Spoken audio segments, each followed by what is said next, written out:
informasi lainnya, ada sosok warga bernama Gozali yang semula adalah pengusaha bidang pariwisata untuk kebutuhan wisata dan penyewaan mobil.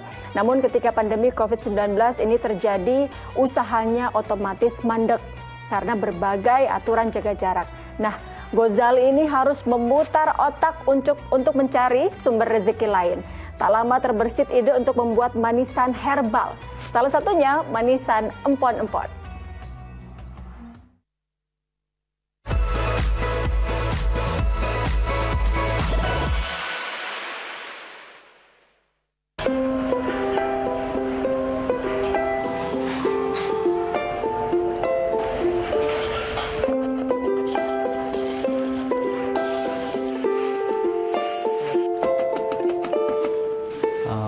Jadi saya semula adalah bisnis di bidang pariwisata, yaitu tour sama rencar. Ya. Nah, begitu kena COVID, itu bisnis di perjalanan wisata sama rencar itu langsung terhenti. Jadi pada saat itu hampir 1 tahun, omset kami itu 0.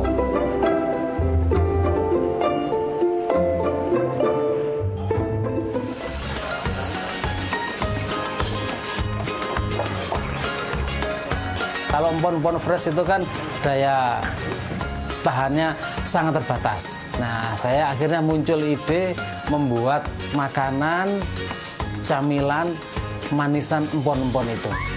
Muncul ide itu saya buat, awalnya adalah dari manisan jahe, ya, camilan jahe, kemudian berkembang menjadi ada tambahan varian kencur, kemudian temulawak, kemudian kunyit putih.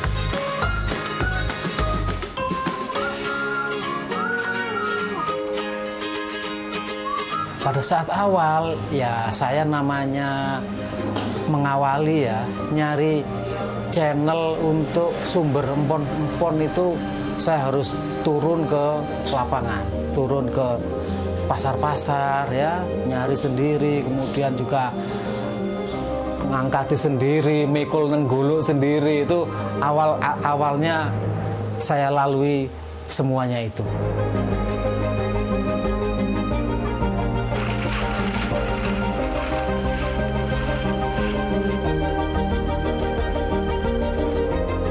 Selain kami sudah distribusi secara nasional melalui marketplace, kami juga sudah mulai ekspor.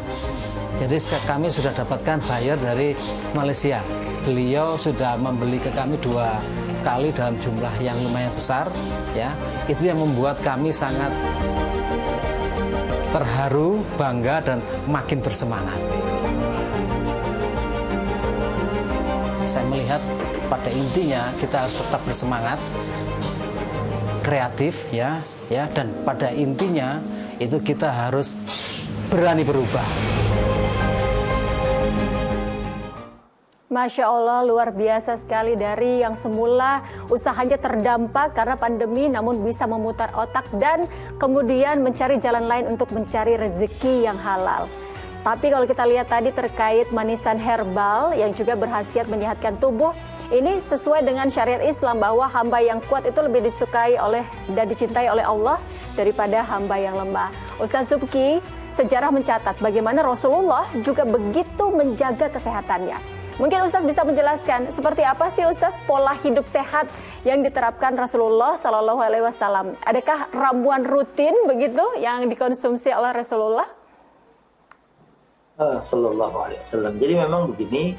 Beliau itu kan memang manusia pilihan, Al-Mustafa, juga manusia yang terbaik, khairul anam. Kenapa? Karena dalam hadis dikatakan adabani rabbi fa ahsana ta'dibi, bahwa beliau itu langsung dididik langsung oleh Allah Subhanahu wa taala. Maka semua kehidupan Nabi adalah contoh buat kita, sebagaimana surat Al-Ahzab ayat 21. Beliau gaya hidupnya, lifestyle-nya, misalnya tidur ba'dal isya. Kalau nggak ada kepentingan, ya beliau tuh langsung istirahat. Tidur awal dan kemudian bangunnya awal. Kita tahu bangun awal itu, ya. Kalau dalam hadis dikatakan Allahumma barik li ummati fi bukuriha. Ya Allah berkahi umatku ini yang bangunnya pagi. Karena beliau tidurnya awal untuk bangun yang lebih awal. untuk tahajud. Kita tahu tahajud itu kan memberikan efek yang baik sekali buat kesehatan tubuh, ya, hormon endorfin dan lain sebagainya. Malah dalam bahasa hadis, orang yang bangun awal bisa berwudu, kemudian bisa melaksanakan sholat, apalagi kalau dia mandi, itu asbaha nasyitan thayyiban nafsi. Dia akan menjadi orang yang semangat dalam hidupnya dan kehidupannya selalu baik dan diberkahi oleh Allah Subhanahu wa taala. Itulah baginda Nabi. Dalam hal makanan, Nabi itu adalah orang yang lebih banyak laparnya. Ini mungkin juga koreksi buat diri saya sendiri. Kadang-kadang kita makannya dikit tapi ngemilnya banyak. Ya, ngemilnya udah gitu nasi padang lagi, nasi uduk gitu kan. Sehingga beda dengan beliau yang lebih banyak lapar.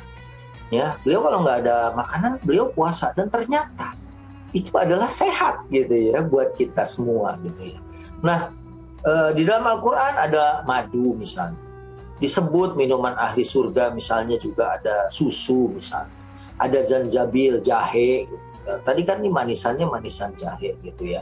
Dan secara khusus di dalam hadis riwayat Bukhari misalnya disebut tuh ya, fil habbati sauda sifaun min kulli da illa sam. Habbas sauda semacam butiran hitam itu ya, biji hitam itu ya, banyak juga di negeri kita impor dari negara-negara penghasil habbas sauda. Kata Nabi itu adalah syifaun min kulli da, itu obat dari setiap atau dari segala penyakit, illa sam, kecuali kematian. Jadi kalau udah ajal nggak bisa diobatin sama apapun kalau memang sudah ada waktunya. Jadi madu, habbas sauda, dan bahkan misalnya kita mendapatkan hadis gitu, habbas sauda korma ajwah, maaf ya. Korma ajwa itu Nabi konsumsi 7 setiap pagi. Dan kata Nabi, man istabaha bisab'i tamratin, siapa aja yang setiap pagi mengkonsumsi 7 butir korma ajwa ya, maka itu akan selamat dari sihir dan racun. Nah, ini kan sesuatu yang insya Allah menyelamatkan kita dari sesuatu yang buruk. Nah, ada banyak lagi, misalnya Nabi mengkonsumsi dagingnya seperti apa. Misalnya Nabi itu suka kambing daging paha belakang. Ini kan daging yang bagus gitu. Kalau orang kan takut makan daging, ya sebenarnya kalau dagingnya sih baik gitu. Yang nggak baik itu kan lemaknya. Cuman kita kadang lebih senang memilih lemaknya ketimbang dagingnya. Malah ada orang yang bilang, oh kalau dagingnya nggak enak. Ya, yang enak itu justru minyak atau lemak. Tapi paling nggak, kalaupun kita makan, kalau ngikutin Rasulullah itu adalah makan dalam porsi yang wajar. Ya, dalam porsi yang pas gitu. Sebab apapun kalau dia berlebih nggak boleh ya. Dan dalam ayat juga dikatakan kulu washrabu wala tusrifu, makan minum jangan melampaui batas ya. Apalagi Nabi juga kalau kita lihat riwayatnya berlari bersama Aisyah, berarti kan Nabi juga menjaga kesehatan badannya. Dan juga dalam hadis dikatakan misalnya supaya kita misalnya alimu auladakum as-sibaha warrimaya warukubul khair, ajarin anak-anak kamu olahraga, memanah, kemudian menunggang kuda dan berenang.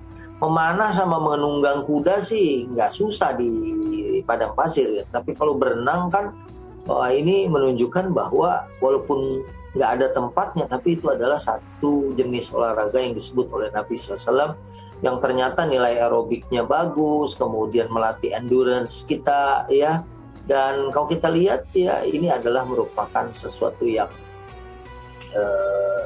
bagus ya, dan bahkan punya nilai ibadah kalau kita mengaplikasikan kehidupan sehat ala Rasulullah dalam kehidupan kita. Insya Allah kita jadi manusia yang sehat jasmani dan rohaninya. Dunianya bisa menikmati dunia, dan di akhiratnya menjadi orang-orang yang mendapatkan surga. Amin. Amin, amin ya Rabbal Alamin. Alhamdulillah, terima kasih Ustaz Subki. Sehat selalu Ustaz. Assalamualaikum warahmatullahi wabarakatuh. Waalaikumsalam warahmatullahi wabarakatuh.